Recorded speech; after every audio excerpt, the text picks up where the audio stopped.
sembari menunggu teman-teman ya.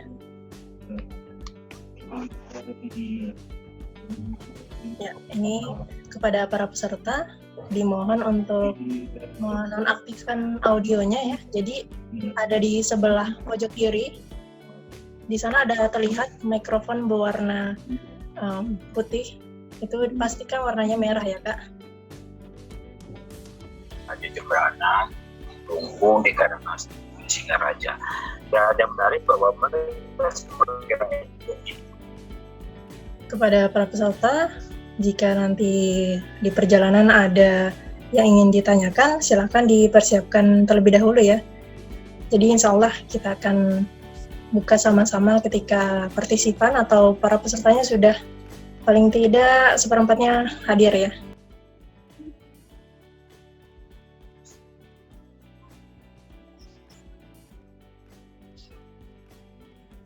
Oke, saya izin share screen.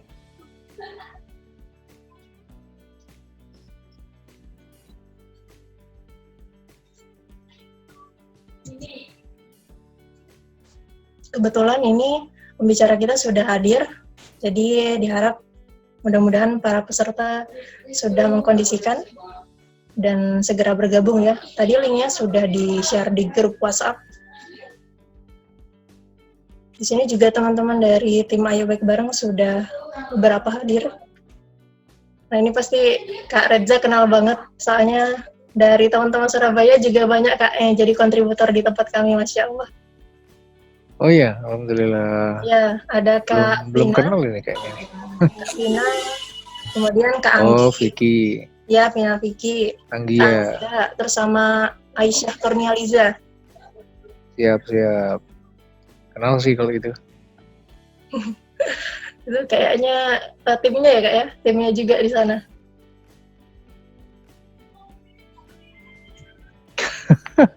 Macem-macem lah. Doyan berkomunitas memang. Masya Allah. Baiklah teman-teman, saya izin share screen. Jadi sedikit pengenalan tentang Ayo Baik Bareng ya. Jadi mungkin di sini ada beberapa yang belum tahu Ayo Baik Bareng. Bisa jadi ada juga yang join karena yang nggak sengaja ya, atau klik-klik link aja gitu. Ada juga yang udah terniat banget dari dulu udah nungguin gitu, Masya Allah. Karena pembicaranya Masya Allah nih. Hari ini kita akan bahas tema yang sangat jarang sekali diangkat. Saya belum buka ya sebetulnya webinar atau online class series hari ini. Karena memang belum dibuka secara resmi, kita sambil nunggu teman-teman lain untuk gabung.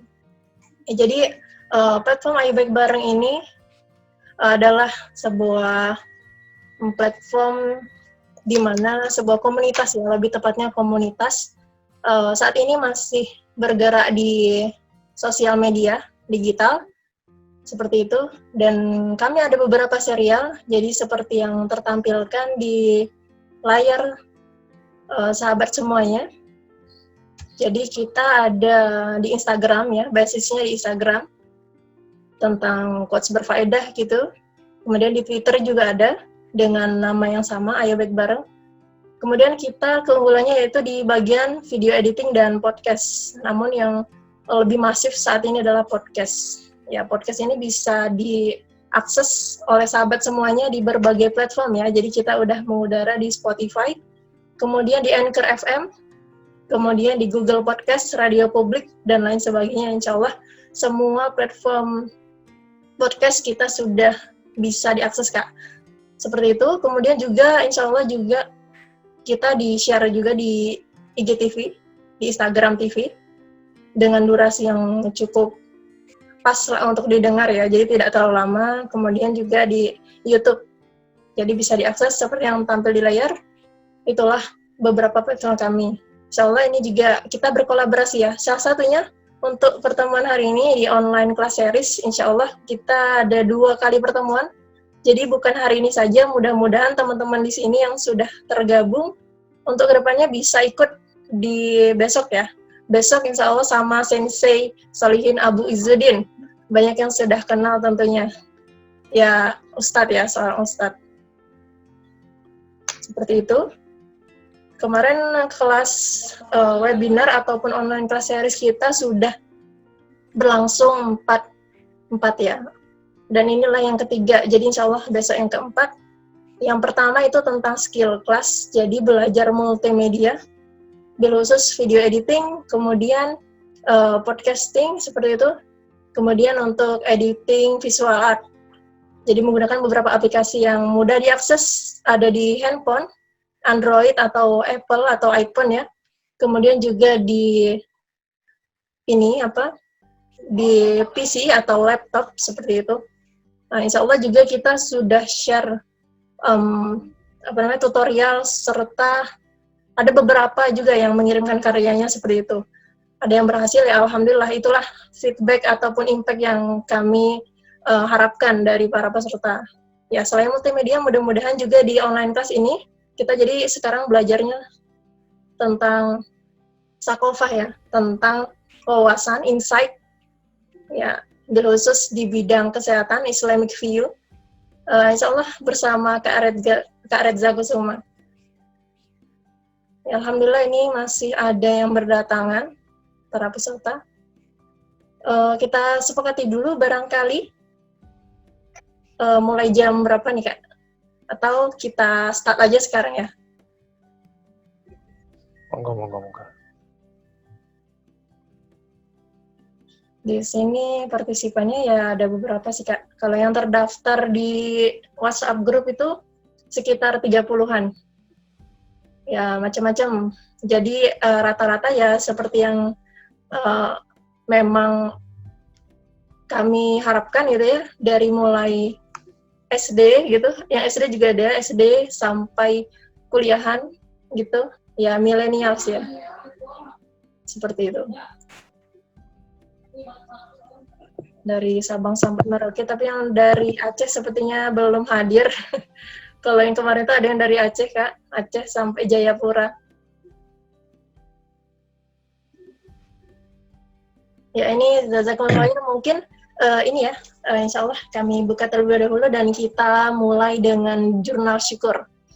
Bismillahirrahmanirrahim. Assalamualaikum warahmatullahi wabarakatuh. Alhamdulillahirabbil alamin. Wassalatu wassalamu ala asrofin wa ala alihi washabihi ajmain. Alhamdulillah, puji dan syukur kehadirat Allah Subhanahu wa taala yang telah mempertemukan kita di online class series pada hari ini tanggal 10 Juli 2020 di sore nan syahdu ini insyaallah bertemu dengan para peserta baik dari para senior ya. Di sini sudah nampak ada beberapa rekan kami. Kami akan menyapa dulu ya. Di sini ada Kak Anhar, Masya Allah. Jadi Kak Anhar ini dan Kak Septi ya. Itu adalah alumni dari LDK Maisan, TV Bakti Palembang Kak. Jadi ini adalah senior kami di LDK, Masya Allah. Kemudian juga ada beberapa di sini, ada teman-teman, ada Kak Raden ya. Kemudian ada Kak Amanda, Kak Asus ini sepertinya belum di-rename ya. Jadi boleh di-rename kepada peserta yang masih namanya handphone ataupun laptop ya, untuk memaksimalkan. Jadi kan agak gimana gitu ya kalau misalnya namanya masih nama HP ataupun PC ya, seperti itu. Masya Allah. Kak Irviana, kemudian ada Kak Konita ya. Masya Allah ini jazakumullah khair. Kalau Kak Ais sama Kak Anggi ini juga kami sapa, ini adalah tim Ayo Baik Bareng. Seperti itu. Kita juga menyapa yang di Instagram juga ada yang bergabung Kak, jadi barangkali ada yang terkendala, belum bisa di sini ya. Seperti itu. Oke, untuk awalan marilah kita buka dengan melafazkan basmalah. Bismillahirrahmanirrahim. Kemudian kita awali online class series pada hari ini dengan menuliskan jurnal syukur. Kepada teman-teman boleh menuliskan jurnal syukur sembari kita membawa acara ini. Jadi seperti contoh ya, jurnal syukur hari ini contohnya tiga kata yang paling disyukuri hari ini. Contohnya waktu luang, keluarga, kesehatan. Ya silakan ya, boleh ditulis di kolom chat di Zoom group chat seperti itu.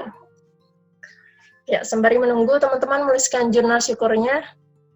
Alhamdulillah kita hari ini sudah kedatangan ya dari tadi ini. Ini karena Sohibul Hajatnya ternyata Kak Reza ya, Masya Allah.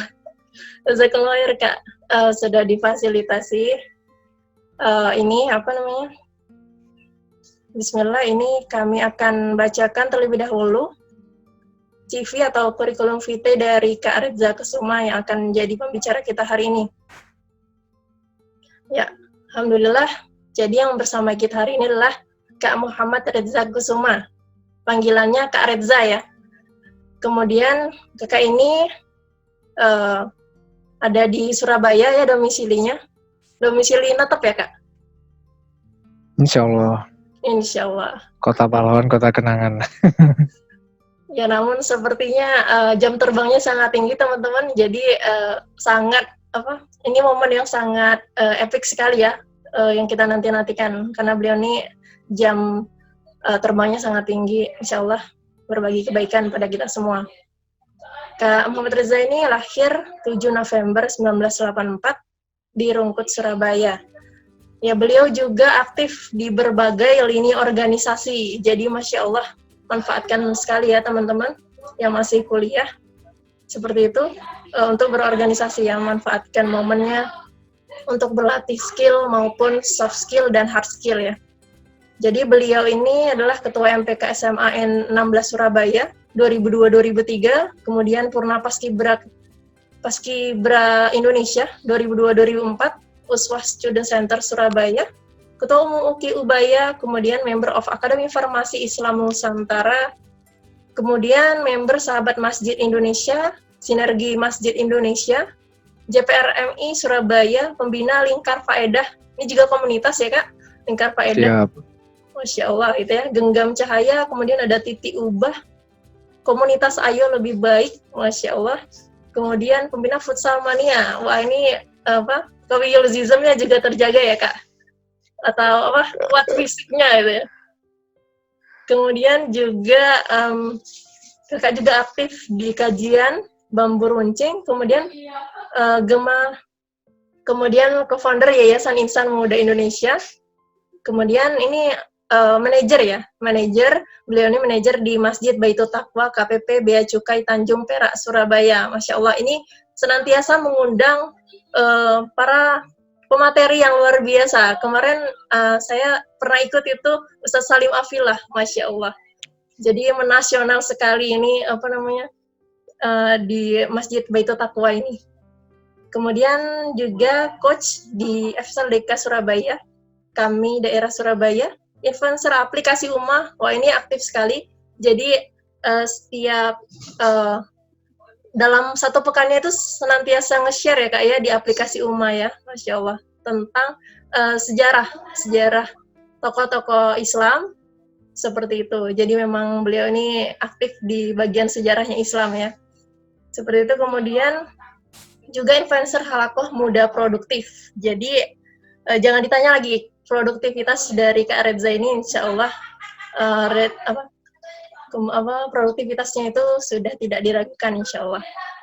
Ya bismillah, marilah kita antarkan acara ini Kak. Mungkin segitu saja yang bisa kami sampaikan tentang profil Kak Reza. Ya Kak Reza ini boleh ya di follow di Instagram di @redzakusuma. Ya insya Allah beliau tuh selalu memberikan atau nge-share tentang kebaikan. Jadi insya Allah ada saja sesuatu yang bisa kita ambil ya. Siap. Ya mungkin itu saja Kak. Kepada Kak Reza kami persilahkan untuk sharing session pada hari ini. Ya tafadhol. Iya. Bismillahirrahmanirrahim. Assalamualaikum warahmatullahi wabarakatuh. Alhamdulillahillazi anzala sakinata fi qulubil mu'minin liyazdadu imanan ma'a imanihim. Asyhadu an la ilaha illallah wa la syarikalah wa asyhadu anna Muhammadan abduhu wa rasuluhu la nabiyya ba'da. Allahumma shalli ala sayyidina Muhammad wa ala ali sayyidina Muhammad kama shallaita ala sayyidina Ibrahim wa ala ali sayyidina Ibrahim fil alamin innaka Hamidum Majid. Alhamdulillah, segala puji bagi Allah Subhanahu wa taala yang telah memberikan kita berbagai nikmat yang tidak bisa diukur dan tidak bisa dikuantifikasi besarannya, yang apabila kita tuliskan, seandainya pohon-pohon di seluruh dunia ini dijadikan pena dan seluruh lautan dijadikan tintanya untuk menuliskan nikmat-nikmat Allah, kemudian kering tinta itu dan habis pena itu, ditambahkan lagi sejumlah itu bahkan lebih dari itu, sekali-kali tidak akan mampu kita menuliskannya sampai tuntas. Demikian banyaknya nikmat-nikmat Allah yang senantiasa dicurahkan olehnya kepada diri kita yang dhaif ini, kepada diri kita yang hina ini, itu sebentuk rahmat yang Allah berikan, satu bagian dari 100 bagian rahmatnya. 99 bagian rahmatnya akan Allah simpan nanti di akhirat untuk memberikan naungan, memberikan perlindungan, memberikan berbagai ganjaran-ganjaran kebajikan kepada orang-orang yang mengimani agamanya. Salat dan salam semoga senantiasa tercurahkan pada Nabi Muhammad SAW beserta seluruh sahabat-sahabat beliau, keluarga beliau, para pengikutnya, para pecinta dan perindunya hingga akhir zaman. Dan kita berlomba-lomba untuk berdoa kepadanya supaya kita nanti dijadikan sebagai bagian dari golongan hamba-hambanya yang meraih syafaat dan pertolongannya. Amin ya rabbal alamin. Teman-teman semuanya dan dari komunitas Ayo Baik Bareng, alhamdulillah saya diundang pertama kali pada kegiatan webinar ya sore hari ini, merupakan suatu kehormatan bagi saya untuk bisa berbagi dengan teman-teman. Prinsipnya saya sangat suka ya, saya sangat suka sekali aktivitas sharing, karena dengan itu kita bisa berharap kepada Allah semoga apa yang kita sharingkan itu nanti mampu bermanfaat, mampu menginspirasi, dan ujung-ujungnya adalah kita mendapatkan amal jariah dari situ. Teman-teman semuanya, sebagaimana yang sudah disampaikan oleh Kak Priska tadi, kenalkan nama saya Muhammad Reza Kusuma, saya biasa dipanggil Reza, bukan Ustadz, hanya storyteller biasa. Aktivitas utama saat ini saya seorang manajer masjid ya. Saya berprofesi sebagai seorang manajer Masjid Baitul Taqwa, kantor Bea Cukai Perak, Tanjung Perak, Surabaya, dan juga influencer bagi aplikasi UMA. Saya biasa ngisi serial Amazing Stories di sana.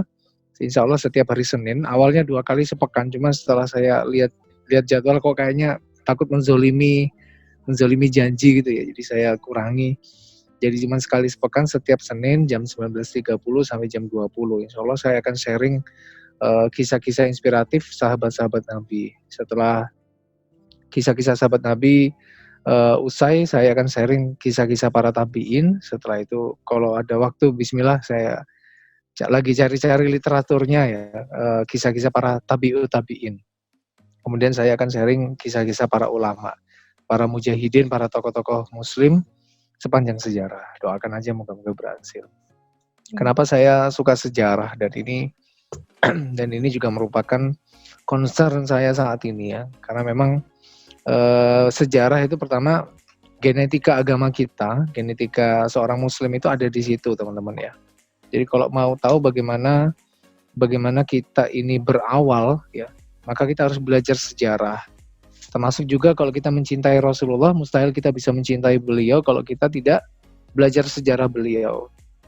Nah, dengan background saya sebagai seorang alumni Fakultas Farmasi, saya merasa tidak ada salahnya ya untuk belajar di luar spesialisasi ilmu saya.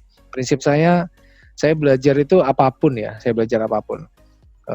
Tidak hanya ilmu-ilmu tentang kesehatan sebagaimana yang pernah menjadi background pendidikan saya, tapi juga ilmu-ilmu yang lain, termasuk juga sejarah, peradaban.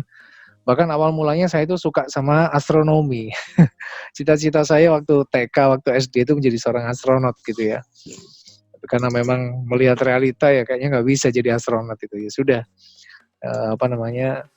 di bumi aja kalau gitu. Tapi pada prinsipnya kita belajar ilmu sains ya. Saya belajar ilmu sains itu pada hakikatnya adalah saya mempelajari ayat-ayat kauniyah. Jadi hal-hal yang nantinya bisa menghubungkan saya dengan kekaguman saya kepada Allah Subhanahu wa taala, kebertundukan saya kepada Allah Subhanahu wa taala, itu jauh lebih penting daripada apa yang kita pelajari sesungguhnya. Karena pada hakikatnya ilmu itu tujuannya untuk bersyukur kepada Allah. Ilmu itu pada hakikatnya adalah untuk membuat diri kita semakin tunduk kepada Allah. Jadi kalau kita semakin berilmu, harusnya kita semakin berakhlak. Karena itu sangat penting bagi diri kita ya untuk belajar adab ya, belajar adab. kunci sukses kita meraih ilmu itu adalah kita mempelajari adab lebih dahulu. Ketika kita sudah beradab, maka ketika kita meraih ilmu kita akan dibungkus dengan adab atau akhlak. Itulah mengapa dalam Islam yang namanya ulama itu figur yang integral dan holistik dari semua aspek-aspek kebaikan. Seorang ulama haruslah seseorang yang memiliki keimanan yang teguh. Seorang ulama haruslah orang yang memiliki kejujuran, integritas yang baik, akhlak yang zuhud dan sebagainya. Karena pada hakikatnya seseorang ilmuwan itu objektivitasnya terhadap ilmu itu dilihat dari bagaimana subjektivitas dia terhadap dirinya, yaitu kejujuran. Dan itu tidak mungkin diraih pada pribadi-pribadi yang suka berbohong ya. Tidak mungkin ada pada pribadi-pribadi ilmuwan itu ketika dia diakui keilmuannya, dia cacat integritasnya. Nah, dalam Islam antara integritas pribadi seorang ilmuwan atau ulama dengan kompetensi dia dengan bidang keilmuan yang dia kuasai itu tidak boleh dipisah ya. Tidak boleh dipisah. Karena itu dalam Islam tidak ada ulama yang kemudian fasik, ulama yang kemudian pendosa, ulama yang kemudian berbohong. Itu bukan tidak bisa disebut sebagai ulama. Teman-teman, secara khusus saya diminta Kak Priska untuk menyampaikan tentang bagaimana peradaban Islam ya. Dalam sejarah peradaban Islam itu dunia kesehatan itu dibentuk. Teman-teman bicara soal kesehatan, Allah Subhanahu wa taala itu menjadikan aspek kesehatan itu sebagai salah satu syarat dari seorang muslim itu untuk menjalankan agama. Ya, bayangkan syarat sah ya seseorang itu sholat misalnya, syarat sah seseorang itu puasa, syarat sah seseorang itu haji. Itu ada salah satu indikator kesehatan. Salah satu indikator kesehatan yaitu dia berakal. Tidak ada sholat bagi orang yang tidak berakal. Tidak ada puasa bagi orang yang tidak berakal. Tidak ada haji bagi orang yang tidak berakal. Sehat pikiran ya, bayangkan. Dari sehat pikiran saja kita sudah bisa mengambil kesimpulan bahwa Islam itu sangat menitik beratkan aspek kesehatan. Menjadi syarat bagi seseorang untuk beribadah. Bahkan ibadah seseorang itu bisa menjadi haram manakala kesehatan atau keselamatan nyawanya itu terancam. Ya, seseorang yang misalnya berpuasa wajib, dia harus membatalkan puasa wajibnya itu ketika dia mengalami sakit, misalnya tukak lambung ya, atau dia memiliki hipotensi parah sehingga ketika dia memilih meneruskan puasanya maka kemudian dia akan pingsan gitu. Kemudian juga seorang ibu yang sedang hamil ya, yang sangat khawatir terhadap dirinya dan janinnya, itu harus membatalkan puasanya. Seorang yang haji misalnya itu harus sehat jiwa dan raganya, harus sehat rohani dan jasmaninya. Kalau salah satunya saja tidak sehat, maka dia tidak bisa meneruskan haji karena ibadah haji itu ibadah yang sangat berat. Disitulah makanya konsep Islam tentang kesehatan itu tujuan utamanya adalah dalam rangka menjaga keprimaan ya, keprimaan dirinya untuk beribadah kepada Allah, baik sehat jasmani, sehat mentalnya, sehat pikirannya. Sehat pikirannya. Makanya ibadahnya orang gila itu kan tidak diterima ya. Ibadahnya orang gila tidak diterima. Itulah sebabnya kenapa Allah dalam syariat Islam ini mengharamkan khamar ya, mengharamkan minuman beralkohol. Karena dia bisa menghilangkan kewarasan walaupun itu seketika. Kalaupun tidak seketika dia akan merusak bagian-bagian organ dalam, merusak jantung, merusak paru-paru, merusak darah, merusak liver terutama. Sehingga ketika seseorang itu jatuh sakit, dia menjadi beban bagi keluarganya, menjadi beban bagi orang tuanya, menjadi beban bagi masyarakat dan negara. Meskipun memang tugas negara adalah memikul beban rakyatnya, tetapi ketika seorang warga negara kehilangan kesehatannya, dia akan kehilangan produktivitasnya untuk bisa berkontribusi kepada negara. Di situ makanya makna dari khairun nas anfa'uhum linnas, kata sabda Nabi itu, sebaik-baik kamu adalah orang yang paling bermanfaat untuk sesama. Ini apalagi kalau bukan sebaik-baik kamu adalah orang yang jiwa dan raganya sehat untuk bisa berkontribusi pada sesama. Sebab ketika dia menjadi beban bagi masyarakat, dia nggak bisa berkontribusi. Dia nggak bisa berkontribusi. Makanya seorang mukmin itu, kata Rasulullah itu, lebih dicintai yang sehat, yang kuat jasmaninya, ya, daripada orang-orang yang lemah. Ya memang orang-orang lemah itu hisapnya sedikit ya. Orang-orang yang lemah, orang-orang miskin itu hisapnya sedikit nanti di akhirat. Tetapi ini tidak berarti bahwa orang-orang yang lemah, orang-orang yang kuat, orang-orang yang memiliki rizki berlimpah itu kemudian tidak memiliki jalan menuju surga. Itu justru terbuka jalan menuju surga. Ya. Nah teman-teman, konsep kesehatan dalam Islam itu merupakan konsep keimanan itu sendiri, bahwa seorang mukmin itu diwajibkan menjaga kesehatannya dalam rangka untuk menjaga keimanannya sendiri. Karena ketika dia jatuh sakit, selain dia menjadi beban bagi masyarakat, orang yang sakit, orang yang jasmaninya nggak prima itu rentan kekufuran, rentan untuk jatuh kepada kemaksiatan. Ya, tubuhnya enggan untuk diajak beribadah. Ketika ibadahnya bolong-bolong, maka sudah jelas dia akan lebih mudah terpapar virus-virus kemaksiatan, virus-virus kemungkaran. Nah, di situ makanya sepeninggal Rasulullah SAW ini, aspek-aspek ilmu pengetahuan yang mencoba untuk menguak dunia kesehatan itu bukannya semakin surut, tapi semakin meningkat. Dengan muncul atau banyaknya tokoh-tokoh muslim yang kemudian berprofesi sebagai dokter, berprofesi sebagai tabib ya, sebagai seorang peracik obat ya, penemu obat, itu justru bermunculan.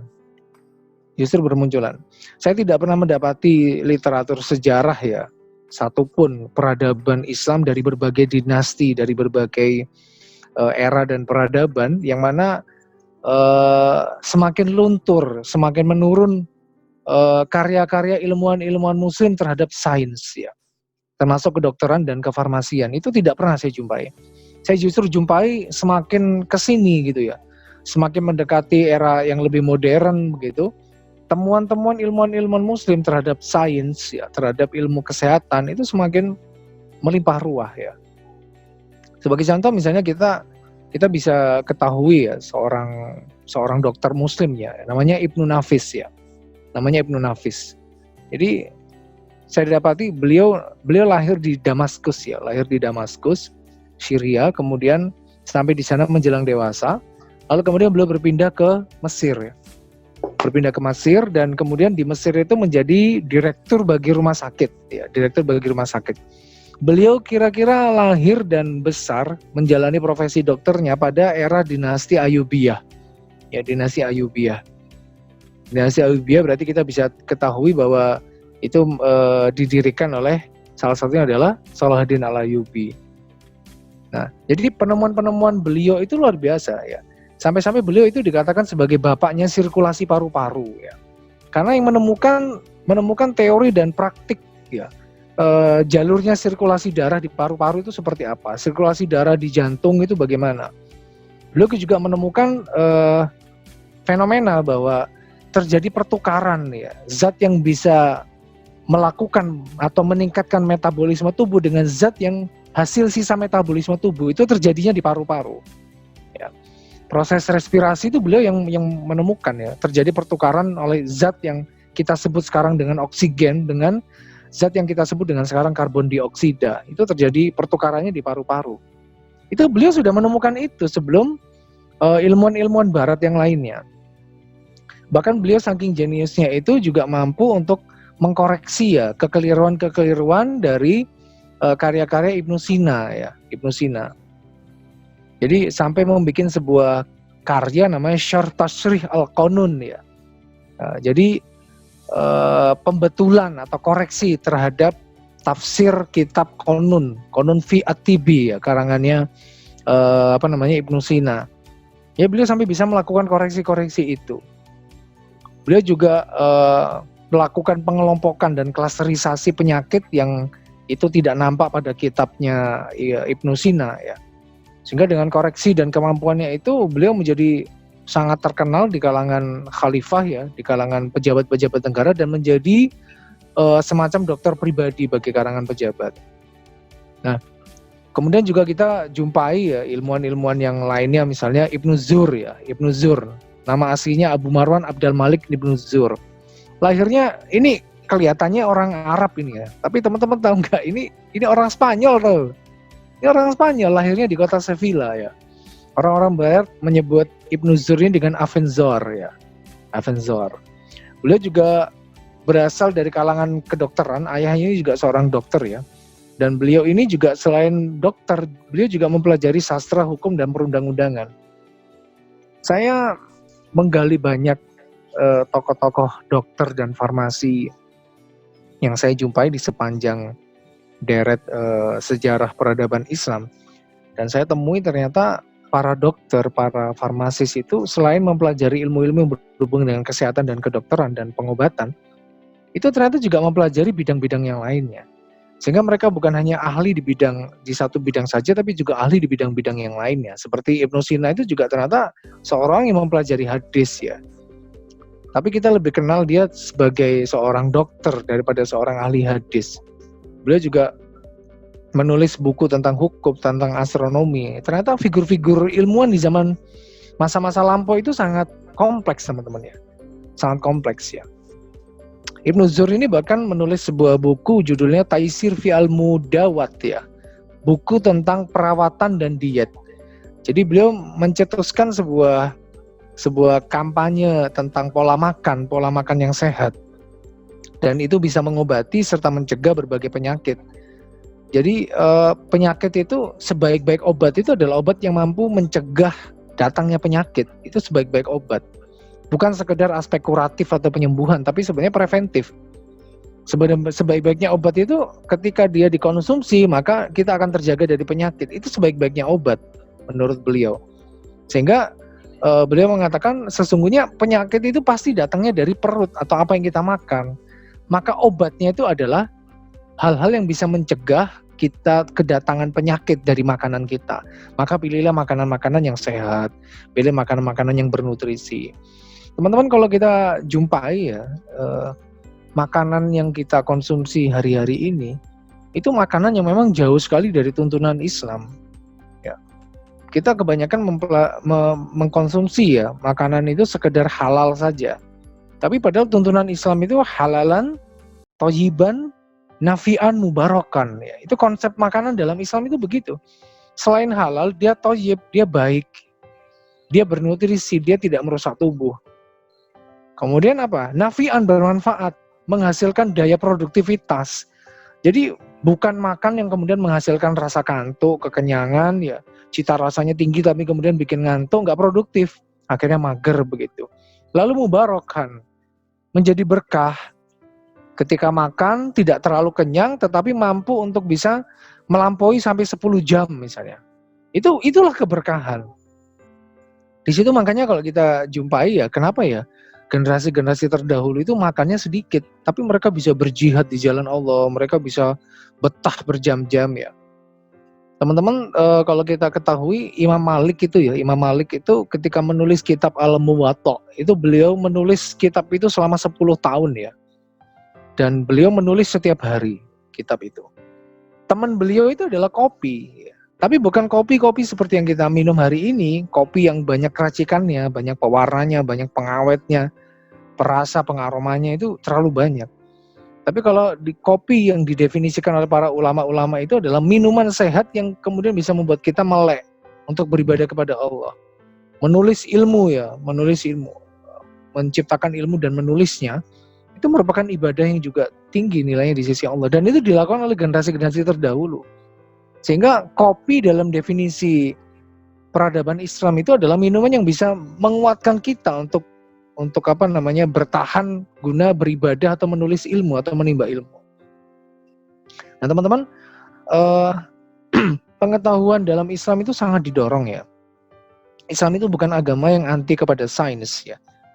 Jadi ketika seorang ulama mencetuskan suatu ilmu pengetahuan, ya itu tidak lantas kemudian dianggap melawan agama, sebagaimana dalam peradaban lain ya seorang ilmuwan ketika mencetuskan teori tentang astronomi begitu ya langsung dianggap melawan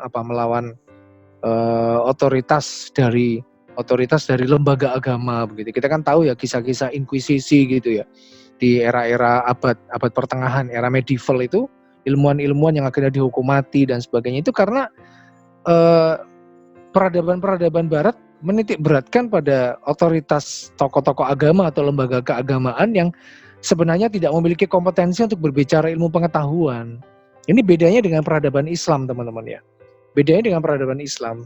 Seorang ilmuwan sains dalam peradaban Islam itu rata-rata mereka juga seorang ilmuwan agama, juga seorang ulama, walaupun mungkin tidak terlalu spesialis ya. Tapi mereka memiliki basic, ya memiliki basic. Ibnu Nafis yang saya ceritakan tadi, yang seorang dokter di Mesir itu, pada dinasti Ayyubiyah, beliau menemukan ilmu pengetahuan etiologi ya, jadi ilmu tentang asbab dari amrod, asbabul amrod, jadi sebab-sebab penyakit atau ilmu etiologi begitu. Beliau menemukan itu. Beliau ternyata juga belajar bahasa Arab, belajar sastra Arab, belajar sejarah ya.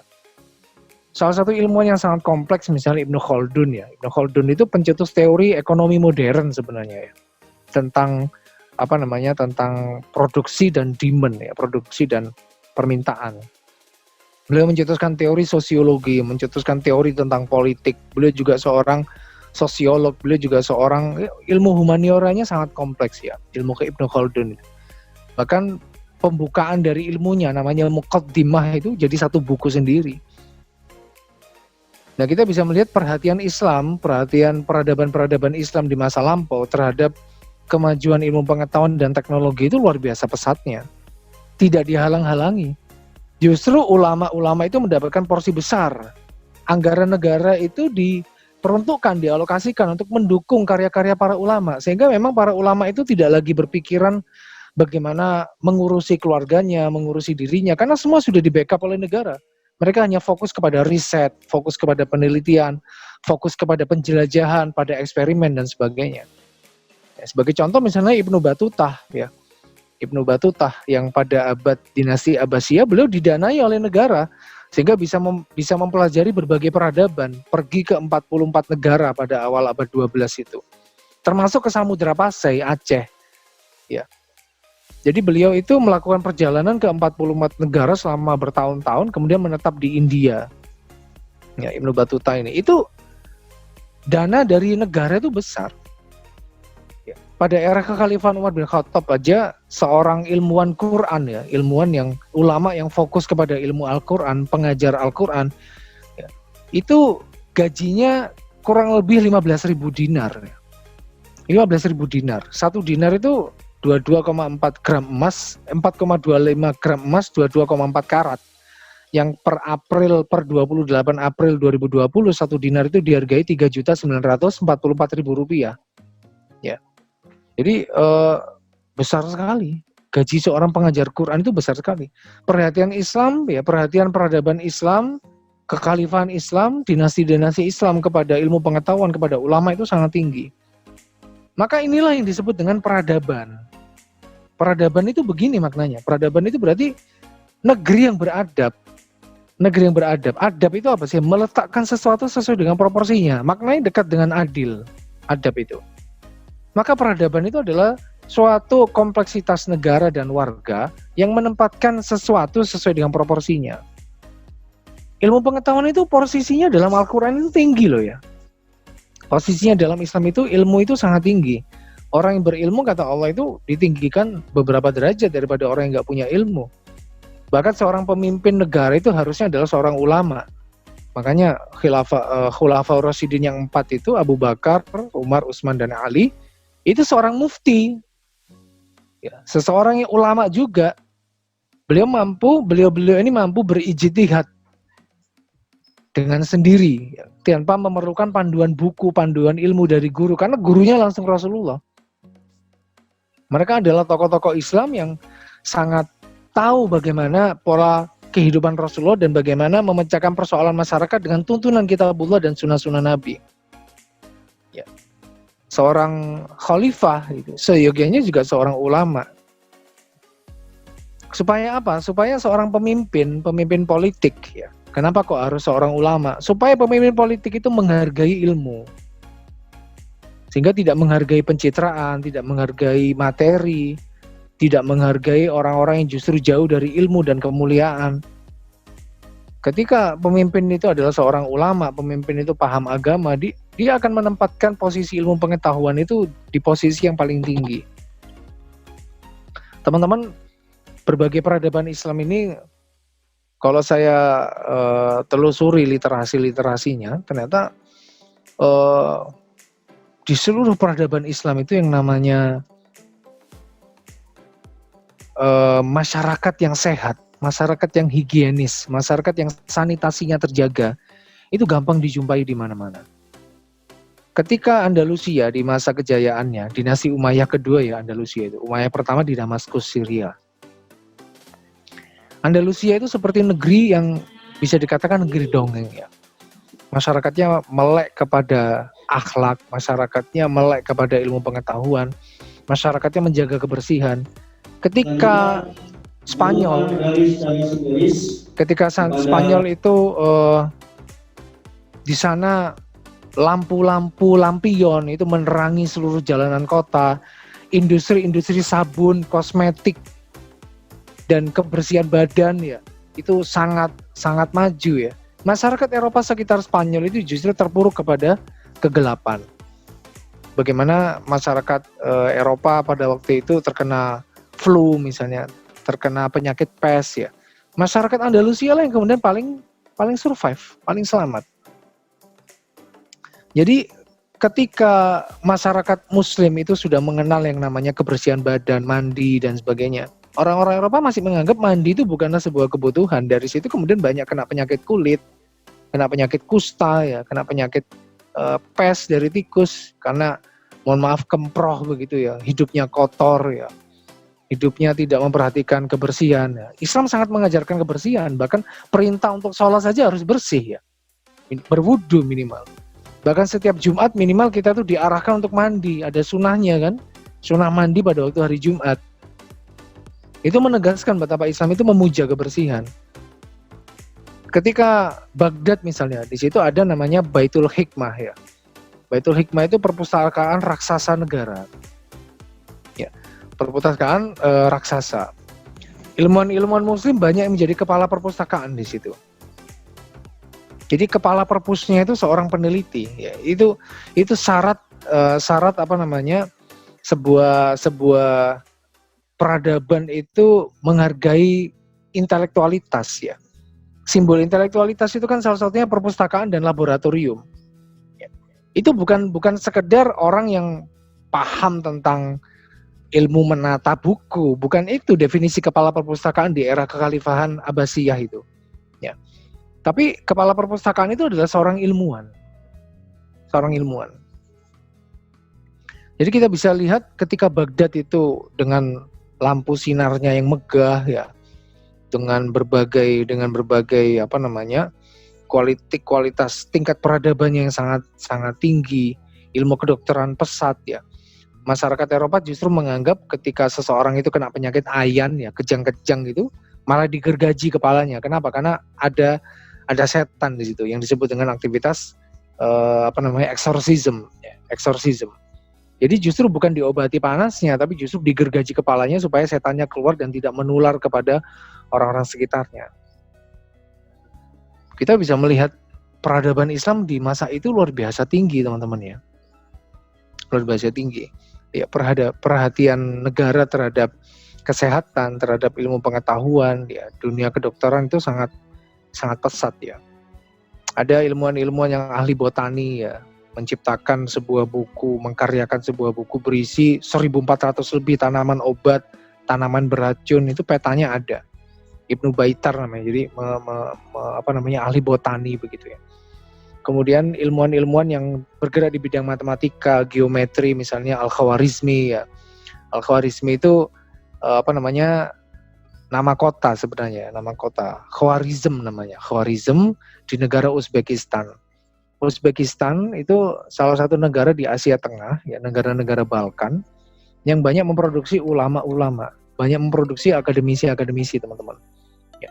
Salah satunya Imam Bukhari ya. Imam Bukhari itu lahirnya di Bukhara, sekarang salah satu kota di Uzbekistan. Jadi Imam Bukhari, Ibnu Rushd ya. Meskipun namanya ke Arab-Araban katakanlah begitu. Sesungguhnya mereka orang bule. Ya, rambutnya Imam Bukhari itu kan kemerahan ya kalau kita tahu itu. Jadi sebenarnya Islam dan ilmu pengetahuan itu saling mendukung. Ya, Islam dan ilmu pengetahuan saling mendukung. Ini tidak seperti peradaban Barat yang mereka punya dendam sejarah terhadap ilmu pengetahuan.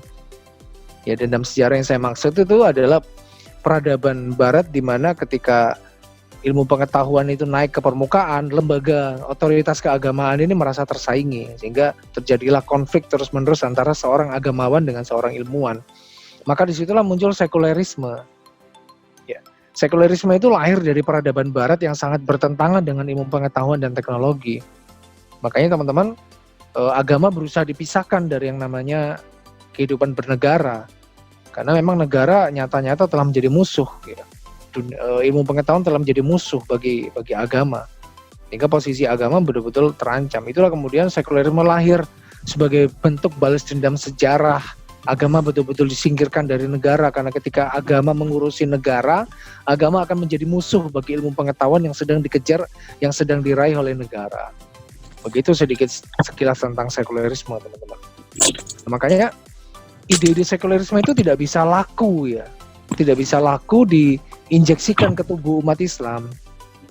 Ya, agama itu justru sangat mendorong terciptanya karya-karya ilmu pengetahuan.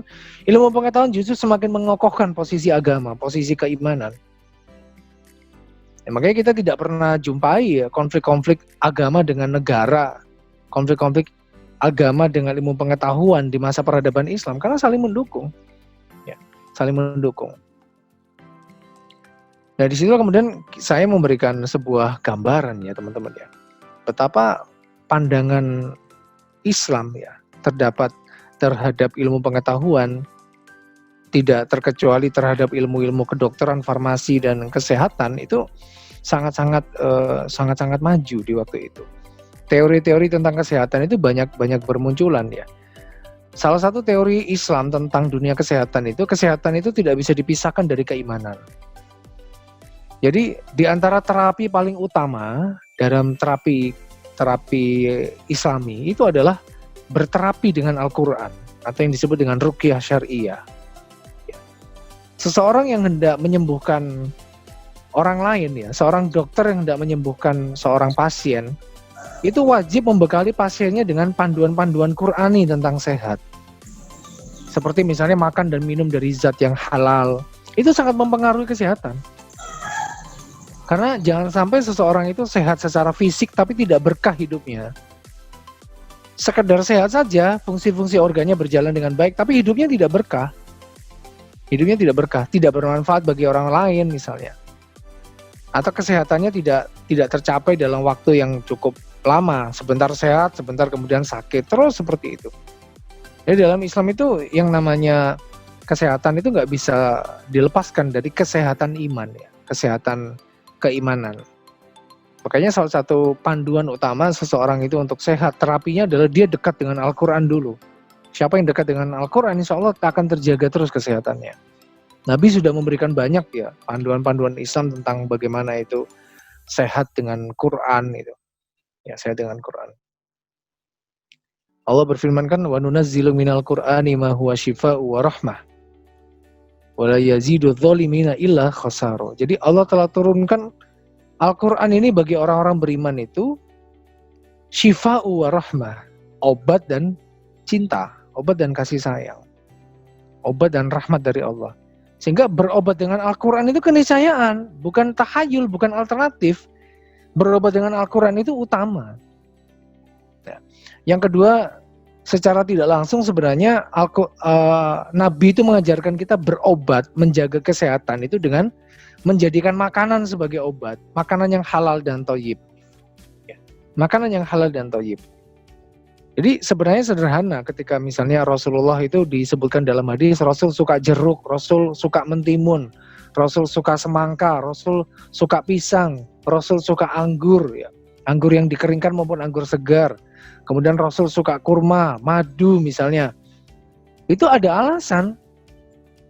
Nah, ilmuwan-ilmuwan di masa yang akan datanglah kemudian merumuskan kenapa sih, apa sih hikmahnya, kenapa kok Rasul itu makan buah ini, hikmahnya Rasul kenapa makan tanaman ini, itu dirumuskan, diteliti. Dan ternyata disebut, oh makanannya Rasul ini karena ini ternyata dampaknya sehat, dampaknya adalah menyembuhkan sakit ini dan seterusnya. Misalnya dalam sebuah hadis disebutkan Rasul itu menganjurkan perut kita itu dibersihkan dengan daun jati Cina. Urus-urus gitu. Urus-urus. Ya, daun jati Cina ya. Sena Alexandria. Jadi mengobati penyakit-penyakit itu sebagian besarnya karena datangnya dari perut ya. Maka perut ini sebagai kantong terburuk kata Rasulullah. Ini harus dibersihkan. Seingat saya ada 2 tanaman yang dianjurkan oleh Rasulullah untuk membersihkan isi perut kita. Yang pertama adalah daun jati Cina, yang kedua adalah daun bidara. Daun bidara. Jadi Rasul menggurah ya, istilahnya itu gurah ya. Menggurah isi perutnya itu menganjurkan dengan 2 tanaman itu. Ya, ternyata memang betul teman-teman, di kemudian hari ditemukan usus itu tempatnya banyak penyakit. Manusia modern itu jarang memberikan stimulus-stimulus pada perut untuk membersihkan dirinya, mendetoksifikasi. Ya, jarang makan buah, jarang makan serat, begitu. Makanannya yang berlemak, bersantan, ya, makanannya yang penuh dengan pengawet, perasa, pewarna. Itu semuanya merusak kerja usus. Berlemak tinggi misalnya, menumpuk di pembuluh darah, ya. Mengalami arteriosklerosis akhirnya, kan, penumpukan lapisan lemak pada arteri. Itu kan berbahaya. Yang kemudian Rasulullah juga menganjurkan misalnya berbekam ya. Meminta kesembuhan dengan berbekam. Mengambil darah dengan teknik tertentu ya. Itu namanya berbekam. Ternyata teman-teman banyak kaum muslimin nggak tahu ya. Oleh-olehnya Rasulullah itu ketika Isra Mi'raj itu bukan hanya perintah sholat, tapi juga perintah berbekam. Dalam Sahih Muslim itu dikatakan ketika Rasulullah itu melakukan Mi'raj ya, tidaklah Rasul itu melewati sekumpulan malaikat, melainkan mereka mengatakan, wahai Muhammad, ajari umatmu berbekam karena dia adalah sebaik-baik pengobatan. Jadi bisa dibayangkan, malaikat itu sampai meminta Rasulullah untuk menyampaikan pada umat ini tentang berbekam, dan Rasulullah berbekam. Ya, titik bekam Rasulullah itu dalam hadis total ada 22, tapi boleh kita berbekam dengan selain itu, enggak masalah. Ya, titik utama misalnya Umul Mugits ya, atau ala roksi, ya. Ala roksun, mohon maaf, di kepala, titik ubun-ubun. Kemudian agak ke depan lagi titik yafuh ya, di depan ini ada pusat prefrontal cortex ya. Ya, otaknya yang membedakan kita dengan mamalia dan primata serta hewan-hewan lain itu adalah prefrontal cortex. Ini kalau di daerah sini dibekam, insya Allah bisa mengobati penyakit pikun, Alzheimer juga. Kemudian ada titik haman di depan ini ya, titik hamam ya, di depan, pas di depan kening. Ini untuk membuat penglihatan menjadi terang gitu ya, mampu mengingat dengan jernih ya. Kemudian ada al-akhdain di kanan kiri urat leher ini. Ya. Ada namanya titik kahil, titik 70 simbol penyakit tepat tonjolan leher belakang ya. Ada namanya munkib, titik angin, masuk angin pegelinu ya, di bahu ini di bekam bisa. Di belakangnya lagi di daerah belikat ya, tulang belikat ini ada namanya katifain ya. Kemudian kalau ditarik ke tengah sejajar dengan kahil tadi namanya bainal katifain, ada banyak. Ada alawarik di pinggul ya. Ada titik rusgu di tangan. Itu semuanya punya fungsi. Punya fungsi. Jadi Rasul mengajari berbekam. Jadi jangan anti terhadap bekam. Ya, saya akui sih sebagai praktisi bekam ya, ada beberapa kekeliruan sebagian para pebekam terhadap standar-standar berbekam. Karena bagaimanapun juga berbekam itu kan proses eksudat ya, eksudasi, sehingga mengambil cairan di dalam tubuh yang kalau nggak dilakukan dengan standar kesehatan bisa menimbulkan penyakit-penyakit baru. Lalu apa yang disabdakan Rasulullah berkaitan dengan menjaga kesehatan? Ya, menjaga asupan makan dan minum dari yang haram. Ya, yang haram. Jadi kenapa dulu para sahabat itu ketika diharamkan makan babi, diharamkan makan makanan yang najis, diharamkan makan anjing, ya, hewan-hewan buas. Para sahabat dulu nggak tahu kenapa kok babi diharamkan.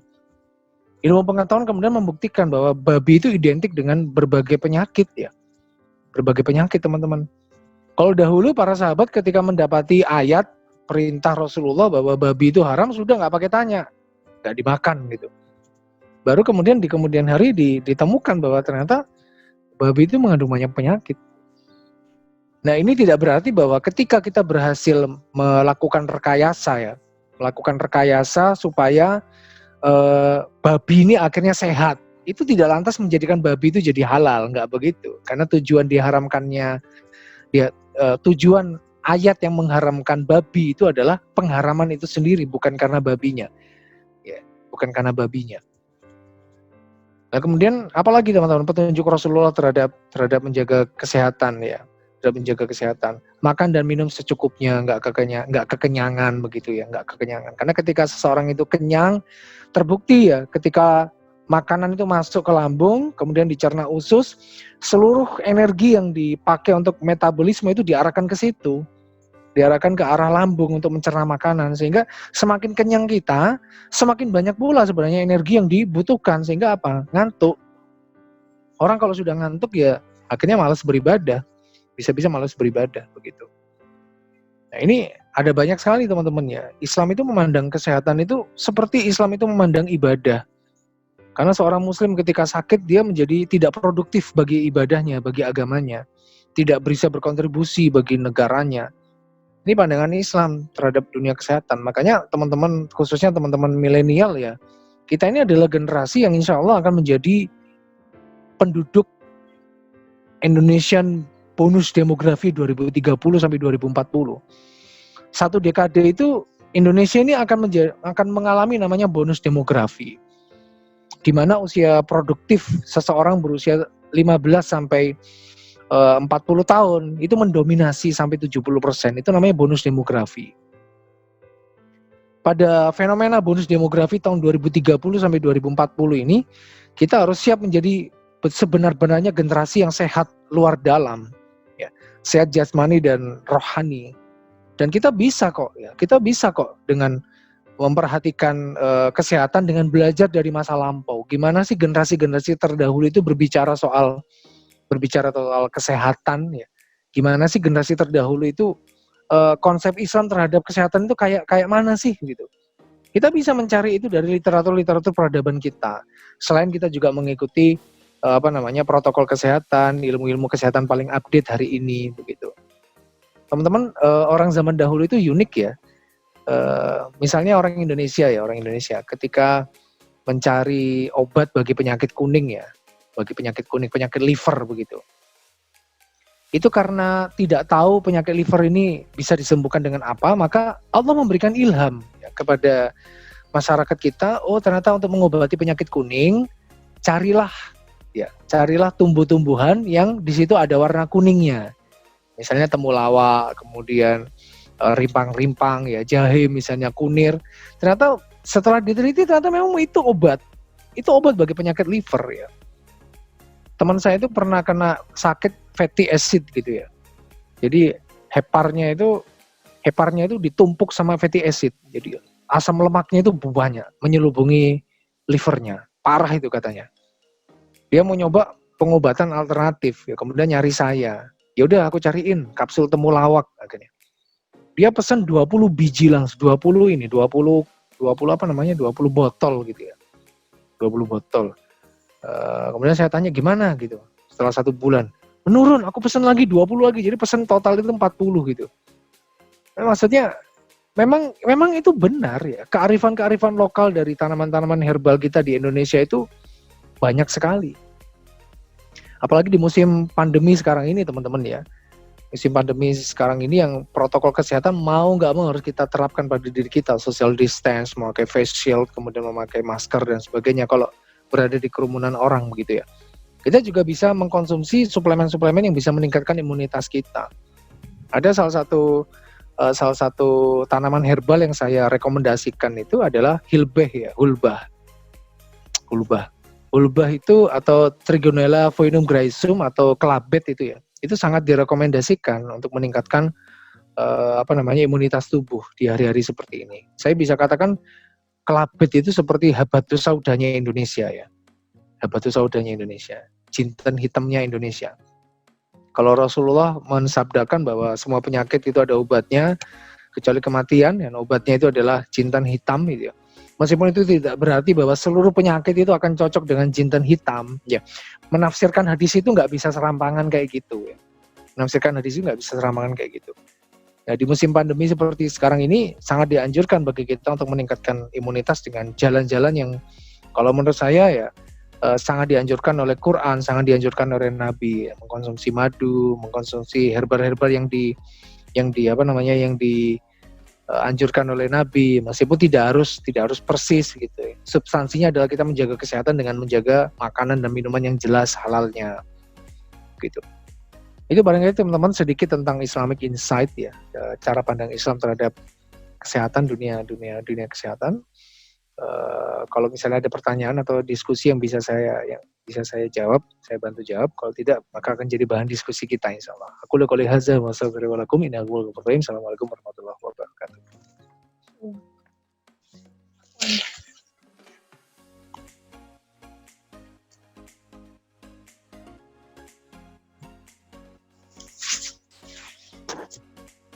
Waalaikumsalam warahmatullahi wabarakatuh. Masya Allah, kepada Kak Reza ya. Jadi benar-benar daging sekali ya teman-teman, apa yang sudah diutarakan Kak Reza. Jadi setiap perkataannya, kemudian tentang sejarah peradaban Islam, khususnya tokoh-tokoh di bidang kesehatan, ternyata banyak sekali. Ternyata memang kita sebagai umat Islam ya khususnya,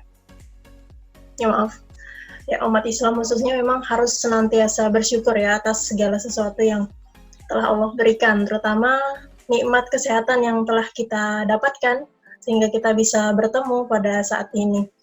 Dan tentu saja kita senantiasa takjub terhadap tokoh-tokoh Islam yang ada di dunia ini ya, terutama yang membersamai Rasulullah SAW, bahwa memang itu suatu yang bisa kita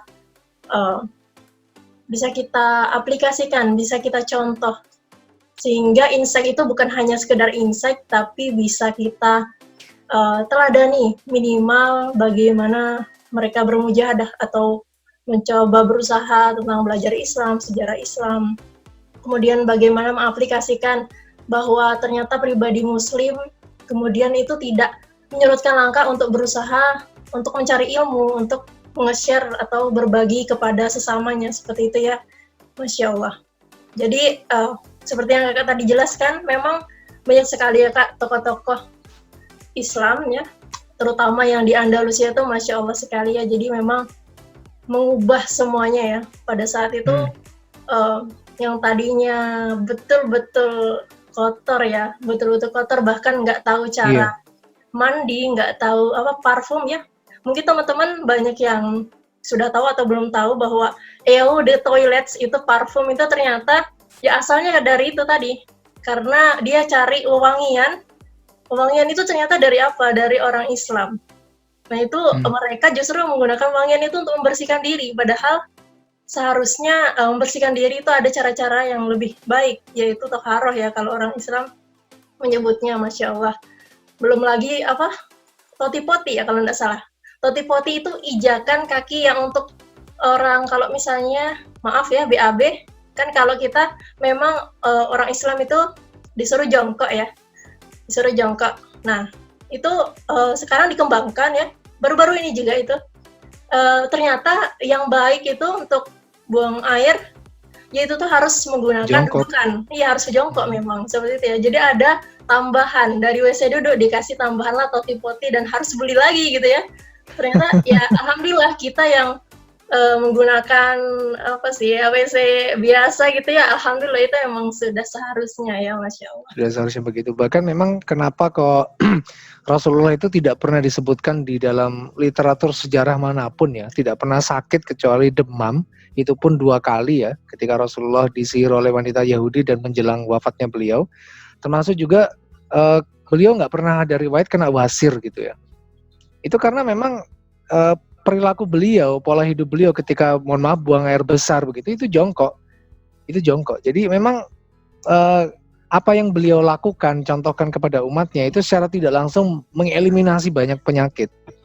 Kak Priska, makanya ketakjuban saya kepada Tibun Nabawi itu ya, Tibun Nabawi itu selama ini orang hanya bilang bekam, kemudian makan herbal begitu. Bukan hanya itu sebenarnya Tibun Nabawi itu ya. Konsep pengobatan Nabi Tibun Nabawi itu tapi juga masuk kepada aspek perilaku ya, pola makan. Termasuk misalnya makan. Dalam Islam itu makan itu nggak ada jam-jamannya sebenarnya. Kalau mau makan, saatnya lapar, isi makan begitu. Kalau sudah menjelang kenyang, itu langsung berhenti. Kenapa? Karena sinyal kenyang itu adalah sinyal terisinya lambung oleh makanan 20 menit yang lalu. Jadi wajar kalau Rasulullah itu mengatakan berhentilah makan sebelum kenyang. Ya. Karena memang ketika seseorang itu baru berhenti makan setelah kenyang, itu adalah perut itu udah lambungnya udah penuh 20 menit yang lalu ternyata. Begitu.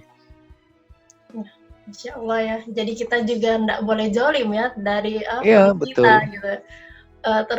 Terutama kalau kita belajar ini ya Kak, mungkin di sini sebagian ada juga yang dari kesehatan, ya gerakan peristaltik itu terus menerus gitu ya. Ya kasih istirahat Iya, dulu lah sama perut giling kita terus itu. ya. Masya Allah ya. Jadi memang tentu saja kita belajar sejarah Islam, terutama Islamic Insight ini kan tentu saja bukan hanya kita pelajari kejadiannya ya, tokoh-tokohnya saja, ataupun memang mengingat tanggal-tanggal peristiwanya. Namun lebih dari itu, bahwa memang sejarah Islam, terutama di bidang kesehatan ini, memang pelajaran yang syarat penuh hikmah ya, penuh hikmah dari setiap peristiwa itu, rangkaiannya ternyata mempengaruhi setiap keadaan yang ada saat ini ternyata. Jadi memang itu akan terus berulang kalau katanya ya Kak ya. Jadi sejarah itu akan terus berulang, Masya Allah. Jadi memang kita harus senantiasa menggali lagi, kita tetap penasaran ya terhadap Islam ini, ternyata banyak sekali yang belum kita pelajari ya teman-teman. Jadi seperti itu, Masya Allah. Tadi saya simak itu mungkin kurang sekali ya Kak waktunya untuk saat ini. Itu hanya kulit-kulit luarnya saja teman-teman. Betul. Untuk lebih banyaknya lagi, teman-teman harus mencari tahu lagi, harus baca lebih banyak literatur. Ya mungkin Kak, boleh Kak dikasih tahu Kak literatur yang bisa dibaca oleh teman-teman untuk awalan yang ringan dibaca, mungkin yang belum berat-berat dulu Kak, karena kan kalau kitab-kitab itu kan Masya Allah Kak. Iya, jadi uniknya gini Kak Priska, jadi selama saya mencari literatur sejarah peradaban Islam tentang kesehatan, itu memang agak sulit menemukan satu buku khusus yang berbicara soal itu, kecuali memang biografi sang tokoh ya. Agak sulit memang. Maksudnya peredarannya di dunia termasuk di Indonesia itu sangat sedikit. Tapi memang kita harus sabar nyari literatur tentang bagaimana Islamic Insight tentang sehat ini itu lewat buku sejarah peradabannya langsung. Jadi di situ nanti kita akan temui bagaimana konsep peradaban Islam terhadap kesehatan dengan belajar sekaligus soal peradabannya. Di situ ada ekonomi, ada industri, ada politik, ada militer, ya, ada ilmu agama dan sebagainya campur aduk. Nah, di situ makanya kita harus sabar menelaahnya. Jadi memang agak sulit sih kalau untuk mencari literatur yang khusus tentang dunia kesehatan ya, dunia kesehatan dari berbagai sejarah. Tapi satu hal yang saya jumpai dan saya tertarik ya. Dunia kesehatan dalam Islam, di peradaban Islam manapun itu masuk sebagai kebijakan negara. Ya. Jadi pemerintahan Islam itu di dalam literatur peradaban yang saya jumpai itu memang memasukkan unsur kesehatan sebagai salah satu parameter masyarakat beriman. Sehingga konsep jalan, konsep toilet umum, ya, konsep rumah sakit, pembangunan rumah sakit, sampai konsep memelihara penyakit yang sedang pandemi di sebuah negara itu menjadi kebijakan supra dan infrastruktur sekaligus. Makanya pemerintahan dalam Islam itu sangat dituntut ya untuk memperhatikan masalah kesehatan rakyatnya.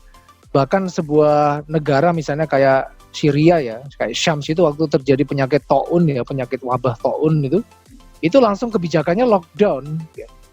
Nggak pakai lama langsung lockdown begitu. Sehingga apa? Golden age untuk mencegah tersebarnya penyakit menular yang lebih jauh ini bisa tercapai sejak awal. Ya, saat ini banyak kota di Indonesia khususnya ya, golden age untuk penanganan COVID ini sudah lewat semuanya. Ibaratnya kalau kita perang gitu ya, itu musuh udah masuk ke kota, kemudian udah bikin kacau di mana-mana. Semua rakyat menjerit. Nah, pemimpinnya bingung mau nolong yang mana ini. Kira-kira kondisi kita itu hari ini kayak begitu. Ya. Makanya puncak COVID itu Sukar diprediksi sampai sekarang, naik terus kayaknya. Puncaknya mana sih? Kalau ada puncak kan berarti turun ya harusnya ya. Karena golden age untuk kebijakan lockdown itu telat. Ya itu bedanya ketika ketika di era generasi terdahulu ya, yang namanya keselamatan rakyat terhadap kesehatan ya, terhadap wabah dan sebagainya, itu nomor satu prioritas. Dasarnya jelas maqasid syariah. Ya, maqasid syariah itu yang pertama itu kan hifzuddin ya, menjaga agama. Jadi negara bertanggung jawab mengurusi cara beragama rakyatnya. Jangan sampai rakyatnya ini memilih kesesatan. Hari ini kan kita, kesesatan itu adalah pilihan menafsirkan. Seolah-olah begitu ya. Aliran sesat itu dibela. Kenapa? Karena ini adalah pilihan cara menafsirkan. Nah ini negara harus ikut campur terhadap urusan beragama rakyatnya. Itu maqasid syariah. Yang kedua adalah hifzun nafs. Menjaga jiwa. Menjaga jiwa ini letaknya nomor 2 di bawah menjaga agama. Jadi yang namanya urusan nyawa, yang namanya urusan kesehatan rakyat itu prioritas. Baru yang ketiga adalah hifzul akal, menjaga akal. Makanya negara wajib mengintervensi peredaran minuman keras ya, kemudian peredaran narkoba dan sebagainya, itu wajib diintervensi sama negara. Fungsi negara itu mengorganisasi maqasid syariah. Itu saya makanya takjub ya terhadap berbagai peradaban Islam. Kurang lebih peradaban Islam di seluruh dunia mulai zaman Rasulullah sampai terakhir 1924 itu kekhalifahan Utsmaniyah itu ada 10 ya. Ada dinasti Zankiyah, ada dinasti Mamlukiyah, Ayyubiyah, Utsmaniyah, ya, Umayyah, Andalusia, Mongolia. Mongolia gitu-gitu pernah jadi pusat peradaban Islam gitu. Gitu-gitu.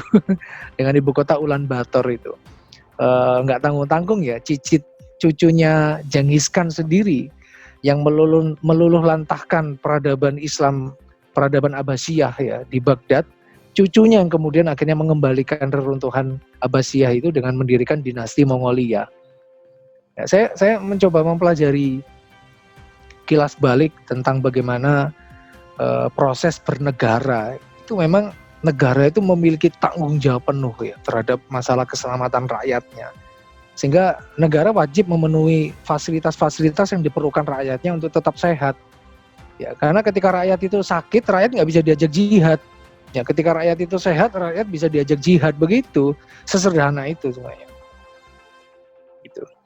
Masya Allah. Ini ada pertanyaan kayaknya di chat ini. Oh iya Kak, ini udah ada masuk satu pertanyaan dari Kak Anggi ya Kak. Boleh Kak sambil berjalan menunggu pertanyaan lainnya. Jadi dibandingkan obat kimia dan herbal, mana yang lebih manjur atau baik untuk dijadikan obat? Jadi begini, wajib berobat dengan sesuatu yang halal. Wajib berobat dengan sesuatu yang halal. Halal itu apa? Halal itu halal zatnya dan halal cara mendapatkannya. Herbal bisa jadi haram kalau cara mendapatkannya dengan cara-cara yang tidak ma'ruf kan begitu ya. Sehingga berobat dengan herbal pada kondisi cara mendapatkannya haram juga akhirnya menjadi menghilangkan kemanjurannya. Saya termasuk orang yang meyakini ya bahwa kehalalan suatu obat itu menentukan kesehatan berkepanjangan ya. Menentukan kesehatan secara berkepanjangan. Sehat itu tidak hanya kemudian kita tidak ada patologik ya, tidak hanya dilihat dari aspek patologik tapi juga aspek psikologik, aspek kemudian mental itu juga termasuk kategori sehat. Nah, berbicara soal manjur atau tidak, saya termasuk praktisi tibun nabawi yang rasional. Ya. Maksudnya adalah bukan praktisi tibun nabawi yang secara emosional begitu mengagung-agungkan satu jenis pengobatan dan menegasikan yang lain. Saya sering jumpai beberapa pegiat-pegiat tibun nabawi ya yang sangat fanatik terhadap bekam ya. Seluruh penyakit bisa dibekam misalnya. Itu tesis yang sangat berbahaya itu begitu. Ada jenis penyakit yang tidak boleh dibekam. Tidak boleh dibekam. Ya. Orang misalnya ya, ini bukan penyakit sih, tetapi kondisi psikologik, sangat takut melihat darah, dibekam, nggak boleh itu. Nggak boleh itu dibekam. Kenapa? Karena ketika dia dibekam, kemudian dia takut sama darah misalnya ya, dia melihat darahnya sendiri bisa pingsan.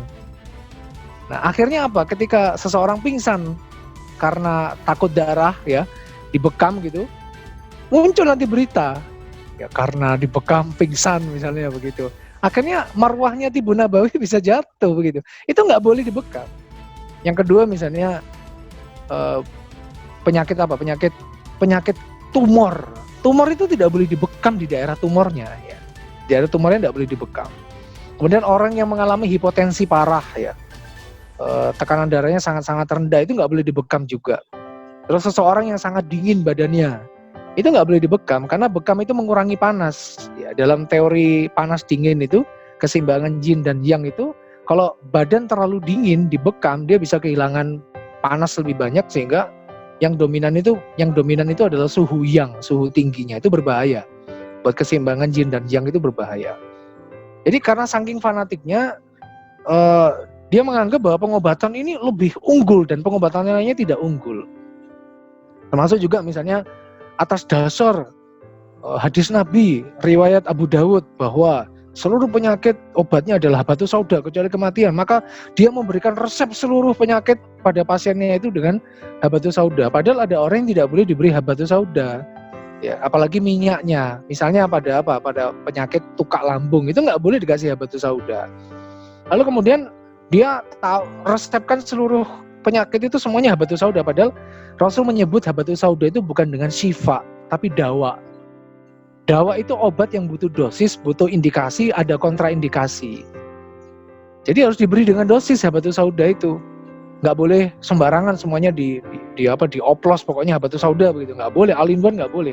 Harus ada riset yang membuktikan bahwa ada herbal lain yang juga berkhasiat. Atau ternyata ini berlawanan bila diberikan dengan pasien ini. Nah, sayangnya memang kita itu kekurangan seperti itu. Makanya saya sih berharap ya alumni kedokteran, alumni farmasi, alumni fakultas-fakultas kesehatan itu juga memiliki kompetensi atau spesialisasi atau tambahan ilmu tentang Tibun Nabawi. Kenapa? Karena orang-orang seperti inilah yang bergerak di bidang kesehatan yang punya otoritas untuk menjelaskan Tibun Nabawi kepada masyarakat. Nun sewu saat ini pegiat-pegiat Tibun Nabawi banyak didominasi oleh orang-orang yang dulu tidak pernah mengecam pendidikan kesehatan. Sehingga mereka berbicara tanpa ilmu. Saya pernah lihat orang itu dibekam ya, seluruh punggungnya dikasih kop itu. Bahaya itu begitu. Dia bisa anjlok, tekanan darahnya anjlok, imunitasnya bisa ambruk begitu. Tapi ada orang yang meyakini semakin banyak kop bekam itu semakin manjur gitu.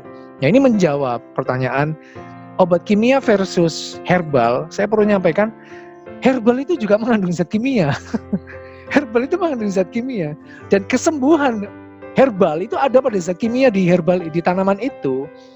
Ya, herbal itu apa sih? Herbal itu kan simplisia, bagian utuh tanaman, kemudian bagian utuh atau tertentu dari tanaman dirajang atau dibentukkan dalam bentuk yang sangat kecil, misalnya serbuk.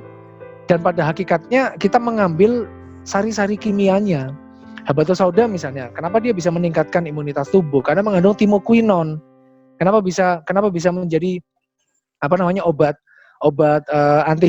antihistaminik sehingga bisa mengobati asma, mengobati batuk ya. Karena memang mengandung zat-zat antihistaminik. Jadi bukan karena dia itu tidak ada zat kimianya loh, itu justru zat kimianya. Jadi Cina zat kimianya adalah zat tanin yang kemudian bisa memberikan rasa kelat di dinding usus besar, sehingga kemudian usus besar ini berkontraksi dan keluarlah penyakit kotoran-kotoran yang tertimbun di sana. Jadi keliru besar kalau kita katakan obat herbal versus obat kimia. Lo herbal itu adalah kimia dalam simplisia begitu. Nah, sekarang tinggal bagaimana halal haramnya. Yang kedua dosisnya. Karena saya termasuk pegiat Tibun Nabawi yang tidak melarang kombinasi antara herbal dengan obat kimia. Karena tujuan terapeutiknya sama. Cuman saya termasuk pegiat kesehatan yang tidak gampang meresepkan obat.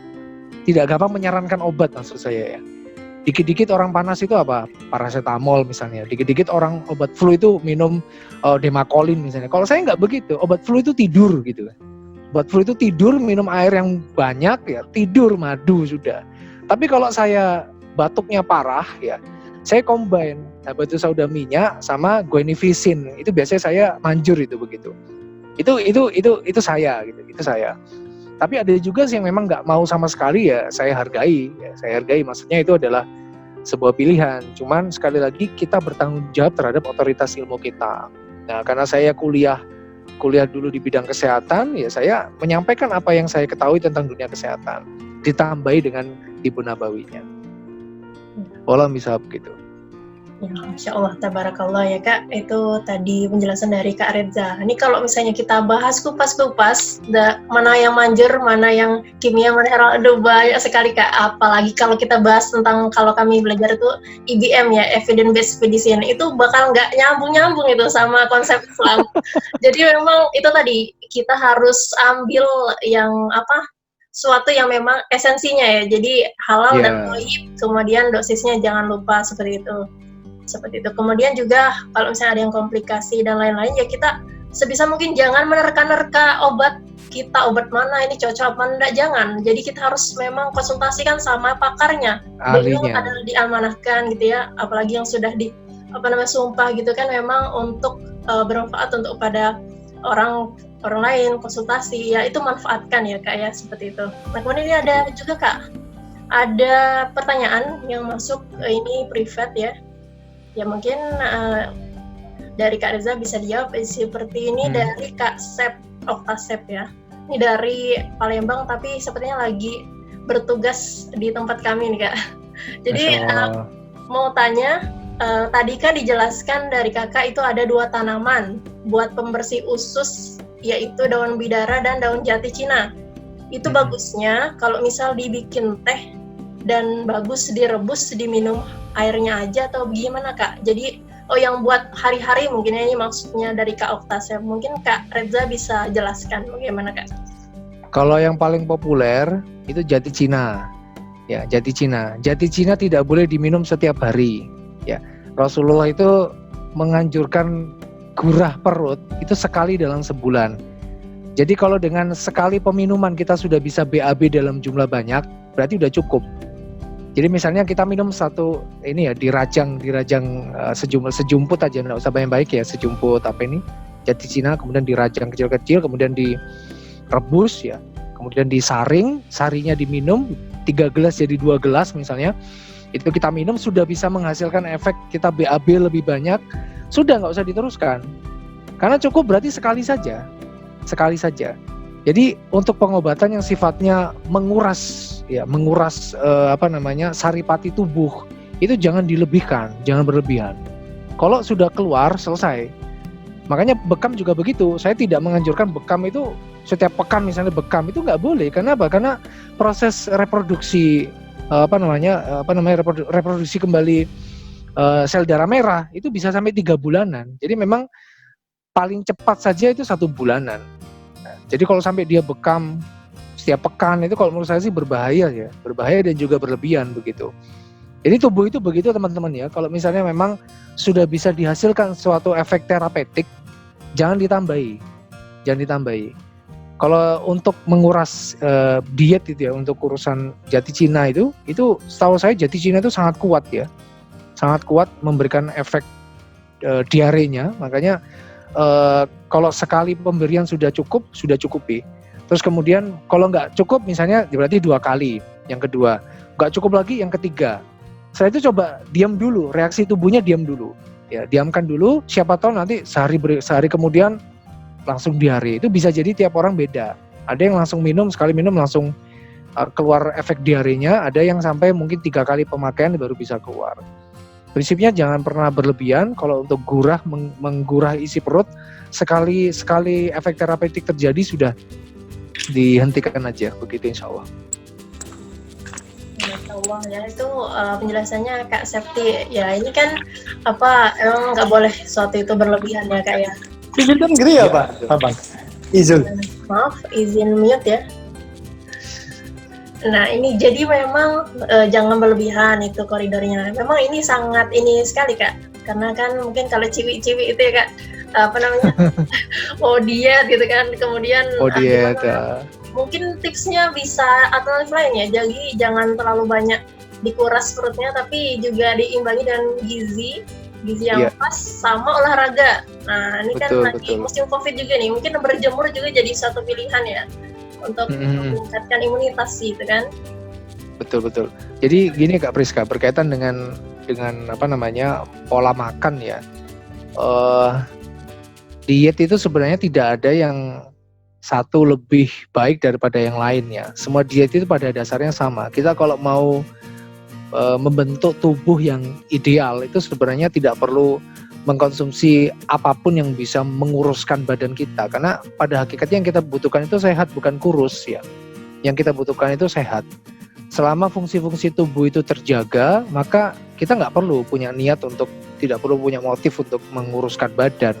Itu nggak perlu. Yang paling penting adalah asupan antara kalori yang masuk dengan kalori yang keluar itu sama. Itu adalah sebaik-baiknya diet. Kalau kalori yang masuk dengan kalori yang keluar itu seimbang, ya udah itu berarti sebaik-baiknya diet. Jadi kenapa kok sekarang ini kita susah sekali ya mengatur pola makan? Karena kita memakan nutrisi yang tidak cukup.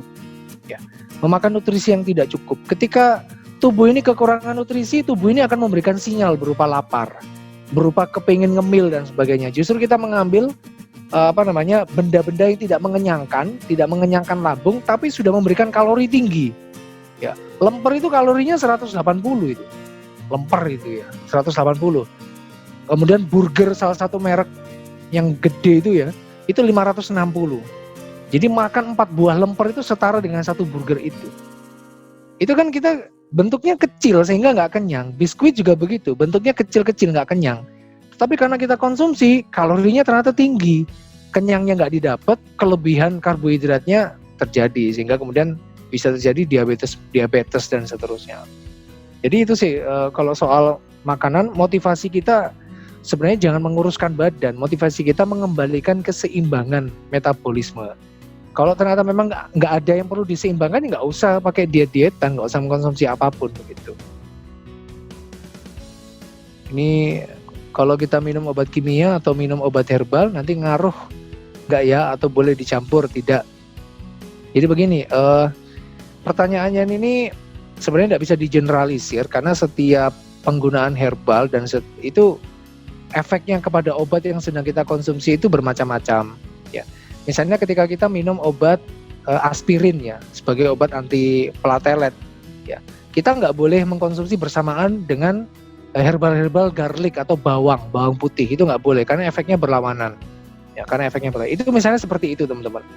Atau sangat disarankan tidak mengkonsumsi obat berdampingan dengan susu, karena protein albumin dalam susu mampu menonaktifkan enzim-enzim baik yang ada di dalam herbal begitu. Jadi teman-teman, pertanyaannya sangat tidak bisa digeneralisir. Jadi perlu ada pendalaman obatnya obat apa, obat kimianya apa, yaitu saling perlawanan atau tidak efeknya dan sebagainya.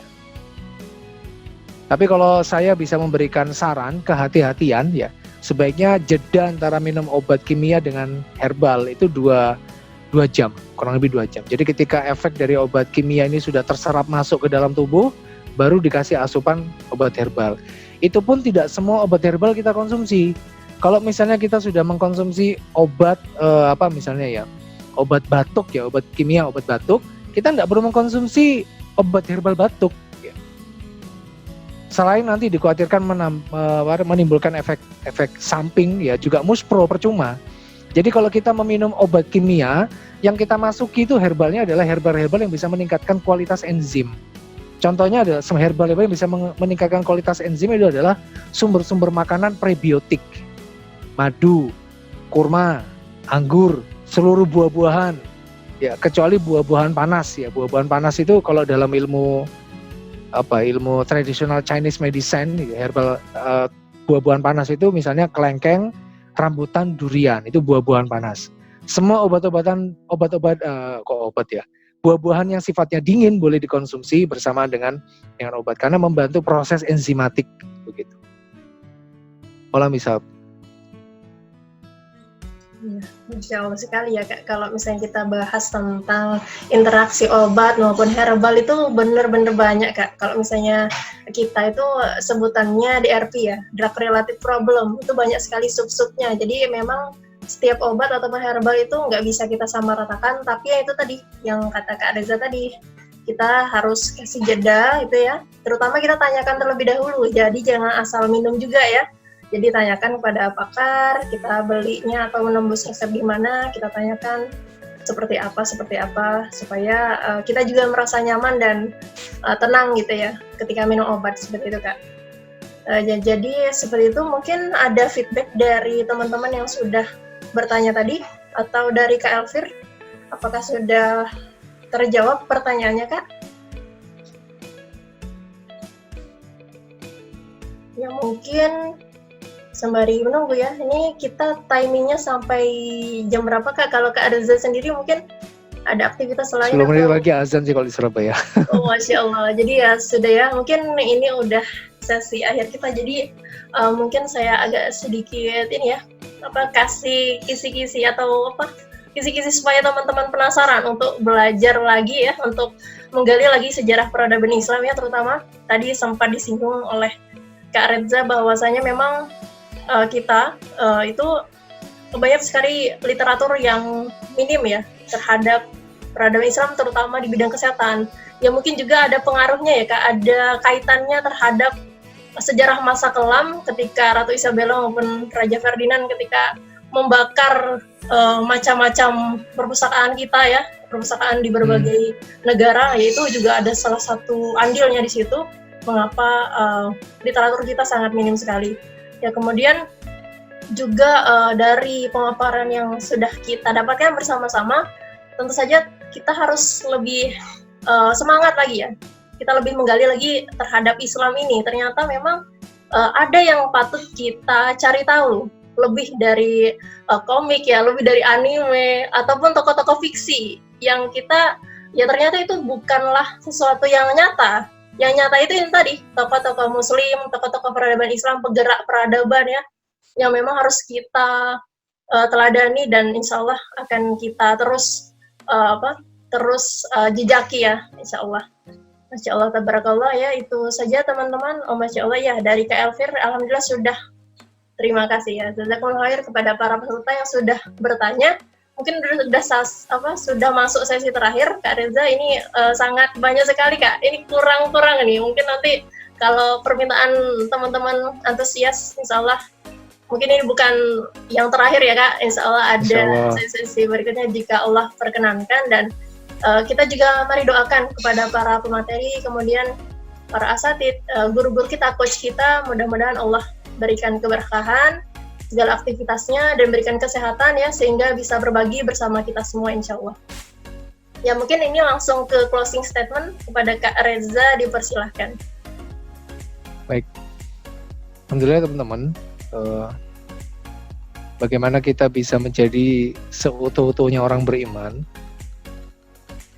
adalah dengan memastikan bahwa apa yang kita konsumsi, apa yang kita kenakan, dan apa yang kita keluarkan atau apa yang kita kerjakan, itu sama sekali tidak bertentangan dengan keridhaan Allah. Allah telah menciptakan berbagai karunia di muka bumi ini dengan berbagai makanan dan minuman yang beraneka warna, cita rasa, dan aroma sebagai ujian bagi umat manusia.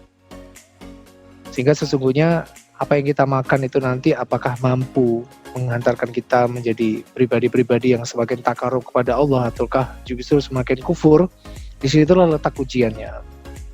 Sakit sekali lagi bukanlah sebuah hal yang kita perlu khawatirkan selama kita meyakini bahwa sebetulnya sakit itu bagian dari cara Allah untuk menggugurkan dosa-dosa kita. Jangan pernah pisahkan aspek keimanan dengan kesehatan. Karena sesungguhnya tidak ada satupun di dunia ini yang berjalan di atas muka bumi ini selain sebagai ujian-ujian keimanan kita. Maka kesehatan yang perlu kita jaga pada hakikatnya adalah dalam rangka untuk menjaga ibadah kita di hadapan Allah Subhanahu wa taala. Mari kita menjadi pribadi muslim yang selain kokoh imannya juga kokoh fisik dan jasmaninya. Wallahu a'lam.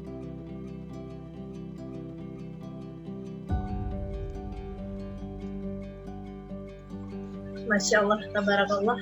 Jadi kita sebagai seorang muslim, kita harus menjaga fisik kita ya. Tadi udah dipaparkan, ada hifzuddin, hifzun nafs ya. Jadi yang pertama kita harus membela agama kita, kemudian kita juga harus menjaga fisik kita sehingga kita bisa beraktivitas, sehingga apa-apa juga bisa kita lakukan dengan maksimal, insya Allah, dengan terus memperbarui niat kita bahwasanya kita tinggal di dunia ini hanyalah sementara ya, insya Allah Kak. Ya mungkin ini sesi terakhir, ini sangat daging sekali, aduh rasanya kurang ini Kak. Ya mungkin kepada para peserta ya untuk menutup sesi online kelas sesi 1 di bulan Juli ini, di tanggal 10 ini, marilah boleh open audio, open video ya. Open audio boleh, ingin mengucapkan atau mau bilang sama kakaknya atau videonya boleh di open ya Kak. Jadi kita mungkin izin pada para peserta dan Kak Reza untuk mengambil sesi foto bersama. Ini ada yang baru bergabung nih, nggak apa-apa lah ya. Nanti insya Allah kita akan record, ini sudah di recording ya, jadi insya Allah nanti diedit sedikit dan akan kami publish di YouTube. Ayo baik bareng, jangan lupa di subscribe Kak di bit.ly/YouTube kita ya. Seperti itu. Ya, jazakumullah khair, itu sudah ada yang bergabung. Silakan yuk Kak Fahmi, Kak Raden, Kak Elvir, Kak Septi, Masya Allah, Kak Nopi ya, silakan. Kak Amanda, Kak Rina, Kak Ratna, Kak Konita, Kak Vicky. Yuk tafadhol. Jika berkenan boleh open video, jika kurang berkenan juga tidak apa-apa. Mudah-mudahan tidak mengurangi ya, karena kita tidak mengurangi semangat kita, bahwasanya kita udah ikuti dari sesi awal sampai sekarang nih, bertahan. Masya Allah, mudah-mudahan banyak hal-hal yang bisa kita dapatkan ya dari pertemuan ataupun sesi hari ini, Masya Allah. Oke, sudah semua? Boleh Kak Mas atau nama saya aja? Siap-siap tuh. Iya banyak nih dari tadi sebutan, ada yang nyebut Ustadz, ada yang nyebut Mas, ada yang nyebut Kak. Jadi kalau ke saya aja keluarnya disebut diri ya, Kak Sifu Sensei, nggak boleh. Jelas Jadi nggak boleh itu. Nggak boleh. Jadi ya kita bersahabat saja ya Kak ya. Jadi sebutannya Kak saja. Wah di sini sudah mulai hujan, mudah-mudahan ya. Saya ini aja mute saja. Oke. Saya kasih aba-aba ya teman-teman, ini udah semua. Ada yang mau join lagi video boleh. Masih kita tunggu. Oh, udah ada yang siap-siap nih. Oke, nanti saya kasih aba-aba ya. Oke. Bismillah. 1, 2, 3. Wah, ada yang baru bergabung Kak, diulang lagi Kak. Kak Raden menghidupkan videonya ini. Boleh tampilkan senyum terbaik ya. Terbaik, bahwasanya kita itu adalah muslim yang sehat ya, Masya Allah.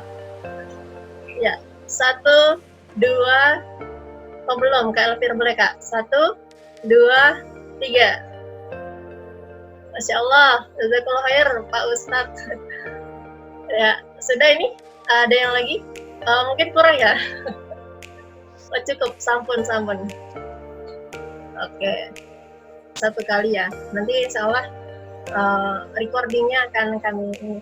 Oh ini ada yang angkat tangan, Kak Anggi ya? Boleh Kak Anggi? Mau bertanya apa atau terpencet ya reaction ini? Wah, di sini juga Kak bergabung ada Kak Beli Surya Dharma, ini apoteker di Kimia Farma nih, Masya Allah. Masya Allah. Kemudian ada Kak Laode, ada Kak Muhammad Sultan, ada Kak Digit. Beberapa praktisi banyak yang menyimak Kak di Instagram, alhamdulillah, Masya Allah. Wah, jadi sepertinya masih ada yang siap-siap ya. Oke, kita ambil satu sesi lagi ya fotonya. Ya boleh, silakan yang belum bergabung, kami masih tunggu. Ini tadi baru simpan satu foto. Bagi teman-teman yang berkenan bergabung ataupun dari Bapak Ibu sekalian, karena di sini tidak terdata ya. Ya boleh, silakan. Satu kali lagi ya. Kak Fahmi tidak berkenan, Kak Fahmi? Kak Fahmi tidak ikut. Ini Kak Fahmi ini dari online kelas pertama Kak, sampai sekarang ikut terus Kak. Ini apresiasi banget, Masya Allah. Jadi baru tamat SMA, beliau ini menggebu-gebu sekali untuk belajar Islam. Siap. Ya, ini bergabung ya. Ya silakan rapikan tempatnya juga, kondisikan gitu ya. Sudah selesai. Ini Pak Raden juga ikut. Oke, mungkin sudah ya. Ada yang mau lagi join? Ini mumpung dikitan ya, jadi bisa ini. Satu layar ya. Oke, bismillah. Satu kali lagi ya. 1, 2, 3. Oke, sudah siap.